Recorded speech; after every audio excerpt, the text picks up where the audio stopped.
Pemirsa, belasan anggota geng motor di Medan kerap membuat resah diamankan warga. Sejumlah senjata tajam turut disita sebagai barang bukti. Warga amankan sebanyak 11 anggota geng motor yang membuat rusuh mengacungkan senjata tajam berupa celurit berukuran panjang ke warga saat melintas di kawasan Jalan Suasaraya, lingkungan 5 Kecamatan Medan Deli, Medan Minggu pagi.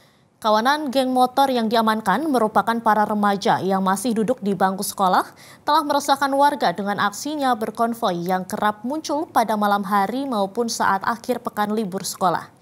Warga bersama tokoh masyarakat dengan menggandeng pihak kelurahan kemudian berhasil mengamankan kawanan tersebut dan menyita sejumlah barang bukti berupa senjata tajam dan spanduk dari kelompok geng motor. Kini ke-11 remaja yang ditangkap lalu digiring ke Polsek Medan Labuhan guna pemeriksaan oleh pihak kepolisian. Jelajahi cara baru mendapatkan informasi. Download Metro TV Extend sekarang.